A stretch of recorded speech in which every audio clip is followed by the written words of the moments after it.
Hey everybody, Photoman here, back with another video. Thanks for tuning in again to the channel.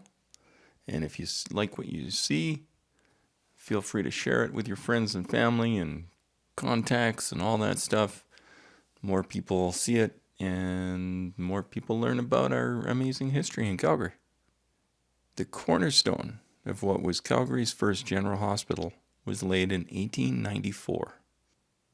These ruins are from that building that initially had 35 beds, a nursing school, and an operating room. More additions were added in subsequent years, including 2 maternity wings and a second wing. Modern for its time, it had electrical amenities such as telephones and a signal bell system.